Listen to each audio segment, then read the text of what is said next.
2 pieces of metal pushed into the ground. That is all it takes. No sprays, no citronella candles, no DEET-soaked skin that leaves your fingers numb and smells like the inside of a chemical plant. No $80 ultrasonic device that hums all night and does absolutely nothing. 2 metals, wet soil, and a reaction that has been documented by scientists, trusted by armies, and quietly confirmed in peer-reviewed journals over the last 20 years. Every mosquito that would have found you in the dark starts missing. Every slug that was working its way toward your raised bed turns around at the edge. Ants that had a well-established trail straight through your garden reroute like they ran into an invisible wall. This is not folklore. This is electrochemistry. And the reason you have never heard of it is exactly what you think. The pest control industry is worth nearly $100 billion a year, not the agricultural side alone. The full consumer and commercial pest control market, sprays and granules and foggers and lawn treatments, and the quarterly service that charges you $150 every 3 months to walk around your yard with a backpack sprayer. $100 billion built entirely on one premise, that insects are a problem you can never stop, only manage. A recurring problem, an endless problem, a problem you will keep paying to address until the day you sell the house. A $2 solution you push into the dirt with your thumb is not a product those companies can sell you. It cannot be patented. It cannot be branded. It cannot generate a subscription. So it disappeared from the public conversation. Not banned, not debunked. The science is too solid to debunk. It simply never made it into the camping store, never appeared in the survival guide, never got featured on the home improvement channel between advertisements for the same chemical fogger they have been selling in a different bottle since 1987. That ends today. What you are about to learn is backed by published research out of institutions that include a journal affiliated with the Florida Mosquito Control Association and PLOS ONE, one of the most respected open access science journals in the world. The mechanism is real. The history goes back further than the Roman Empire. And the setup takes about 15 minutes with hardware store materials that cost less than a cup of coffee. Let's start with where this knowledge actually comes from, because it is older than almost everything else in modern pest control. Go back to ancient Rome, somewhere around the 2nd century. Roman legions operating along the empire's frontiers had a persistent problem with corroding iron weapons. Swords, chainmail, and iron tools that spent weeks near water or in humid conditions would rust out before the next campaign. Garrison blacksmiths and leather tanners working in the same compound noticed something. Whenever iron tools were soaked in the tanning vats used to process animal hides, something happened to them.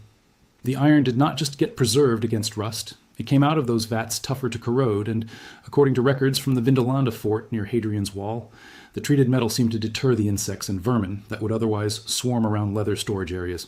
The tanning vats were filled with crushed oak bark dissolved in water. Oak bark is one of the richest natural sources of copper compounds on Earth. It was an accidental copper treatment. The soldiers who relied on it did not fully understand the chemistry.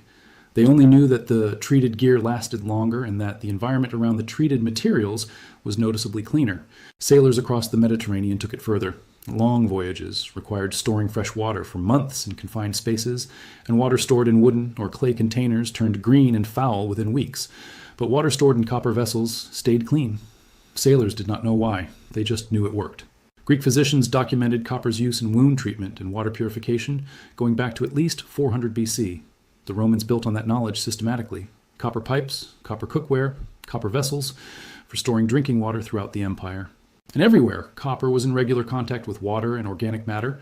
Insects and microbial pests showed up in smaller numbers than in places where it was absent. This is not mythology.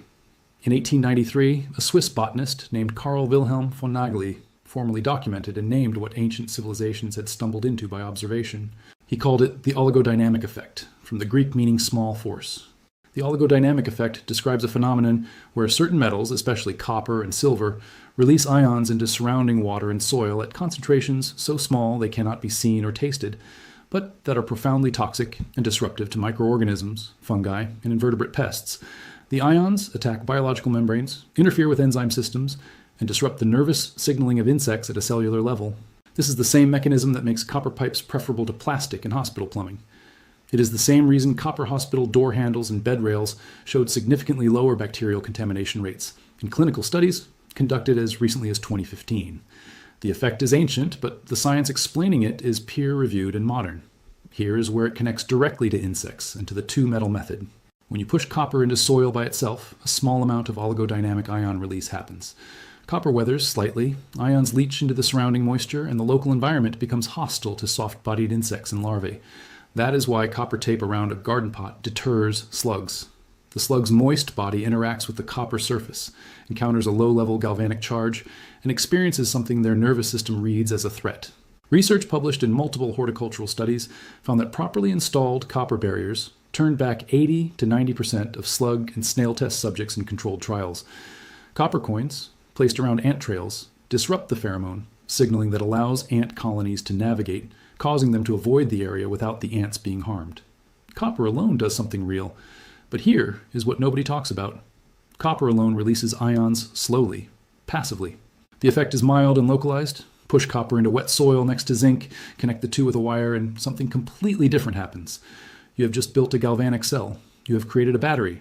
And that battery does not just sit there storing power. It actively drives the copper electrode into oxidation, continuously pulling copper ions off the surface and pushing them into the surrounding electrolyte, which in this case is the soil.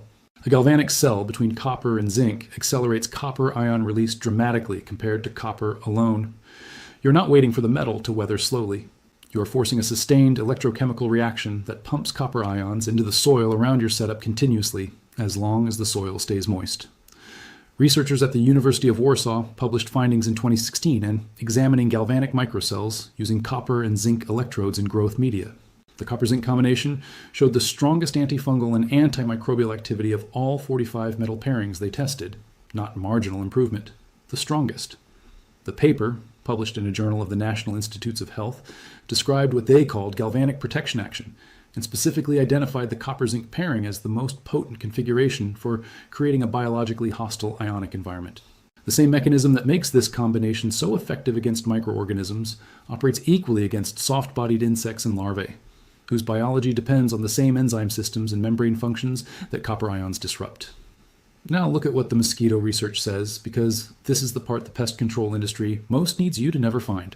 A study published in PLOS ONE in 2020 tested copper's effect on the larvae of 3 mosquito species: Aedes albopictus, which carries dengue and Zika, Anopheles stevensii, a primary malaria vector, and Culex pipiens, the common house mosquito.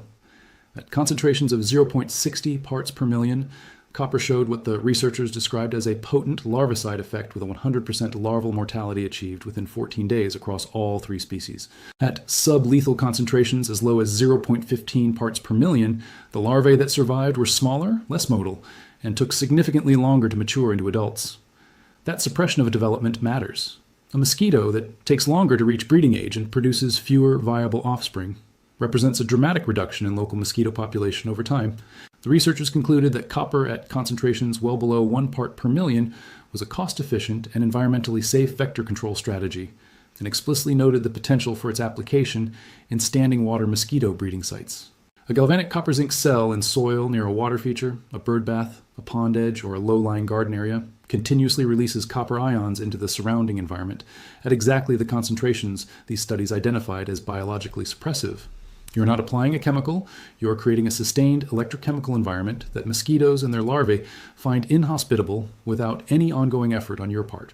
A separate study from the Journal of the Florida Mosquito Control Association confirmed copper sulfate's larvicidal action against Aedes aegypti, Anopheles quadrimaculatus, and Culex quincafasciatus under both laboratory and semi-field conditions, describing it as a low-cost alternative larvicidal agent with immediate practical application. These studies exist. The research is published. It is not suppressed in dark archives. It is sitting in public scientific journals with open access, because when a solution cannot be patented, nobody is paying a public relations team to make sure consumers find it. Which brings us to what the pest control industry does not want, sitting next to every backyard pond and garden bed in America. The global pesticide market was valued at approximately $98 billion in 2024, nearly $100 billion per year, with projections showing it climbing toward $140 billion by 2030. Every dollar of that revenue depends on one thing staying true: you believing that insects require a sophisticated, proprietary, repeatedly purchased chemical solution to manage. Synthetic pyrethroids, organophosphate foggers, neonicotinoids, growth regulators that interfere with insect molting, systemic treatments absorbed by plant roots. The development costs for a single new pesticide compound can run into hundreds of millions of dollars before the first sale. Those costs are recovered through patents, through licensing, through the retail markup on a bottle that costs 40 cents to manufacture and sells for $18, and through the quarterly service that sends a technician to your property 4 times a year, whether you need it or not. You cannot patent the galvanic reaction between copper and zinc. It is a law of electrochemistry older than the periodic table. You cannot copyright the oligodynamic effect. You cannot create a subscription service around 2 pieces of metal in wet dirt. You cannot build a brand around a mechanism that a middle schooler can replicate as a science fair project, and that hardware stores have been selling the raw materials for since the 1800s. So the industry did what industries always do when a cheap and unpatentable solution threatens a revenue stream. They did not fight it. They did not debunk it because the science is irrefutable. They simply made sure you never saw it next to the DEET and the citronella torches on the shelf. Think about every product in your garage or shed right now that you bought to deal with insects. The mosquito coils, the yard fogger, the ant granules along the fence line, the slug bait pellets in the garden. The perimeter spray you reapply every time it rains. Add it up across a single summer. For most American households, the total spend on consumer insect control runs between $200 and $500 a year, and that does not include professional treatments. Multiply that by the 140 million households in this country, and you begin to understand the scale of what an alternative without a price tag represents to that market. It is not a competitor. It is an extinction event for an entire product category. And meanwhile, the solution has been in every hardware store aisle for decades. Copper wire, galvanized nails, sitting next to each other. Never once described on the label as the cheapest insect management system in the history of civilization. Because the people who write labels are not the ones who have read the research. Here is exactly how to build this. And do not skip a single step because the details matter. Go to any hardware store and buy solid copper wire, 14 gauge, which is the kind used in household electrical wiring. Do not buy coated wire. It needs to be bare copper. Then pick up galvanized nails, 3-inch standard nails, the kind used in framing and general construction. The galvanized coating on those nails is zinc. That zinc coating is your second electrode. Both items together should cost you under $4 total and will build enough cells to protect a substantial area. Now find the area you want to protect. For mosquito management near a water feature, you want to place your setup in the soil within 6 to 10 feet of the water's edge, close enough that the ions leaching through the soil reach the water during rain or watering cycles. For garden bed protection against slugs, ants, and soil insects, you want to ring the bed. For a campsite, you are setting up a perimeter. Cut your copper wire into strips approximately 6 inches long. Push 1 copper strip into the moist soil, then push 1 galvanized nail into the soil about 4 inches away from it. Bury both at least 3 to 4 inches deep. That is 1 cell. A single cell produces roughly 0.8 to 1.1 volts of electromotive force, but for insect management, what matters is not the voltage. What matters is the continuous galvanic oxidation of the copper electrode, releasing ions into the soil moisture around the setup. Now run a short wire from the top of the copper strip in cell 1 to the top of the galvanized nail in cell 2. Then from the copper of cell 2 to the zinc nail of cell 3. Each connection completes a circuit that keeps each cell actively driving. For a garden bed perimeter, space your cells every 18 to 24 inches around the boundary. For a water feature, create a ring of cells around the perimeter at the soil line. For a campsite, 8 to 12 cells placed around the perimeter of your sleeping area creates a continuous ion-releasing boundary in the soil. The moisture level of your soil is the most important variable. A dry setup goes dormant, meaning the electrolyte is not active and the reaction slows dramatically. If you are in a dry period, watering the installation sites every few days keeps it running at full output. In consistently moist soil, you will never need to think about it again. The zinc electrodes will corrode over weeks and months as they actively participate in the reaction, which is the correct behavior. Replacing the galvanized nails every 4 to 6 weeks maintains peak output.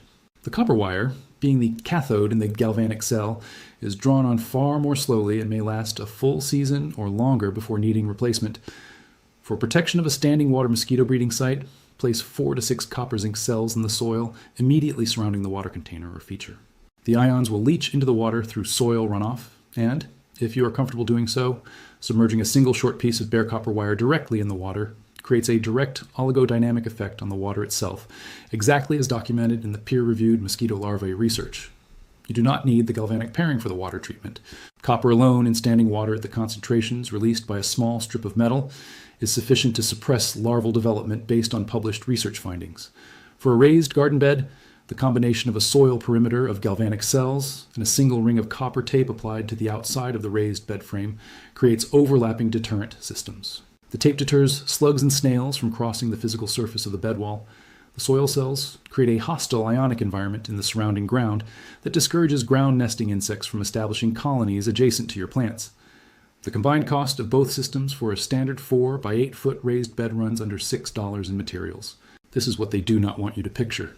A campsite on a warm August night where every other tent in the area is surrounded by someone squirting synthetic permethrin on their clothes and arms, while you are sitting outside in the dark, relaxed, with no spray on your skin, no electric device humming, no coil smoke burning your eyes, and noticeably fewer bugs in your immediate space because you pushed 12 pieces of metal into the ground earlier in the afternoon. A garden at the end of August, where your neighbor replaced their slug-destroyed hostas twice, while your plants came through untouched, protected by something that cost you $3 in 20 minutes. A birdbath that mosquito larvae refused to develop in because you dropped a 2-inch piece of copper wire in the bottom. The same mechanism that ancient sailors used to keep their drinking water clean on ocean voyages, the same principle documented in current scientific literature as a viable mosquito control strategy. The knowledge did not die because it failed. Research in journals that receive no advertising dollars from chemical companies keeps confirming it works.